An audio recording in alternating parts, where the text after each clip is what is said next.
She is the face that gives hope to the parents of missing children everywhere. Hang in there, keep fighting, keep surviving. And now, Elizabeth Smart is fighting to find another Elizabeth who's gone missing in Utah. We're looking for you, and we will find you. This is 26-year-old Elizabeth Salgado. The shy, devout Mormon had just moved from her home in Chiapas, Mexico, 2,400 miles away to Provo, Utah, the holy land of the Latter-day Saints. She thought that Provo, Utah was the safest place on earth and the greatest place on earth. Elizabeth had studied to become an engineer, but her mother, Libertad, says her daughter's true calling was to learn English and spread the gospel.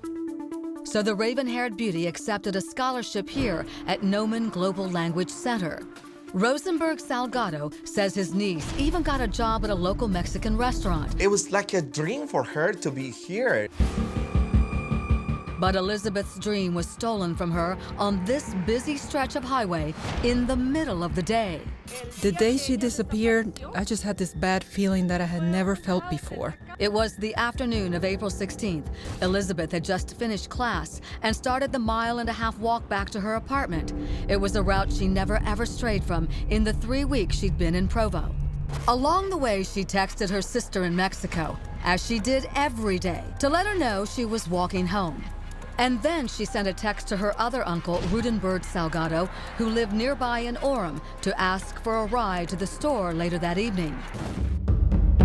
She was not responding to any of the texts, and then I said, okay, hold on. I said, she's probably okay. I mean, that's what I thought, because I could never, I mean, in 1,000 years would think that she would go missing. But she has. Now they fear something terrible has happened to Elizabeth. This particular case was concerning right from the outset because she had this pattern and personality that was well established, and then there was a complete change in behavior and pattern from the moment she disappeared. Lieutenant Brandon Post and the Provo Police Department launch a massive search for Elizabeth. There was no activity in her cell phone, there was no activity in her bank accounts, email, or even her social media accounts that she was fairly active on.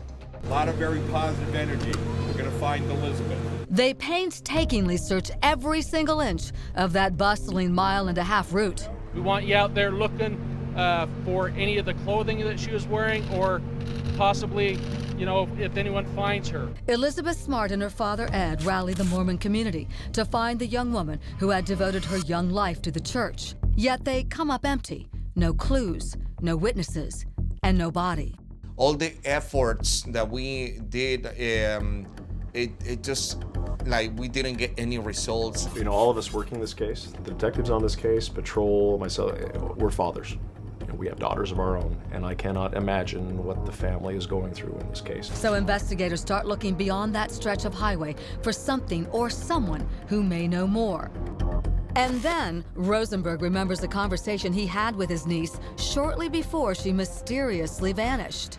She told me that there was a guy that wanted to become her boyfriend. She didn't want anything to do with him.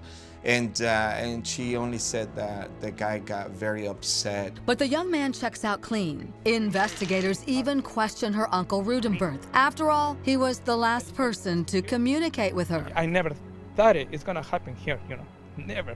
A polygraph clears him. And then, this disturbing phone call to Elizabeth's sister in Mexico. This is how you're gonna find her. Dead, without her head, her legs, her hands. A man claiming to have Elizabeth demands $500,000. Her sister somehow keeps her wits about her and hits record. I don't want to play games. You don't know how many tears we've shed for my sister, so if you have her, I want to hear her voice. Then police determined the call was a cruel hoax. The caller never had Elizabeth. It's impossible to describe what we feel as a family, because it's terrible. You actually don't even know how to describe that feeling. And then Elizabeth's case goes eerily cold. We have exhausted pretty much every investigative lead that is available to us through interviews, searches, you name it. Still, Lieutenant Post travels her route every chance he gets, chasing tips and hoping for a miracle. Somebody somewhere knows something, and we need that person to call in. No matter how insignificant the information they have may seem to them, we need them to call, because that may be the tidbit of information that helps us locate Elizabeth. In the 8 months since Elizabeth mysteriously vanished, The crowds of volunteers have thinned. The posters have all faded.